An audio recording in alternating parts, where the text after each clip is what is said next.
আজি হেমন্তের শান্তি ব্যক্ত চরাচরে জনশূন্য ক্ষেত্র মাঝে দীপ্ত বিদ্রোহী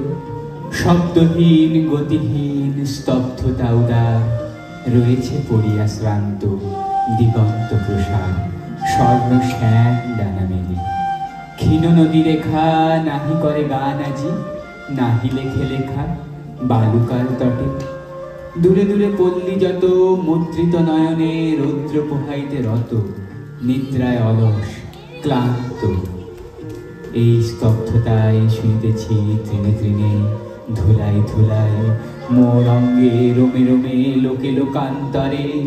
গ্রহে সূর্য তারকায় নিত্যকাল ধরে অনুপরমাণুদের নৃত্য কলরুল তোমার আসন ঘেরি আনন্দ কলা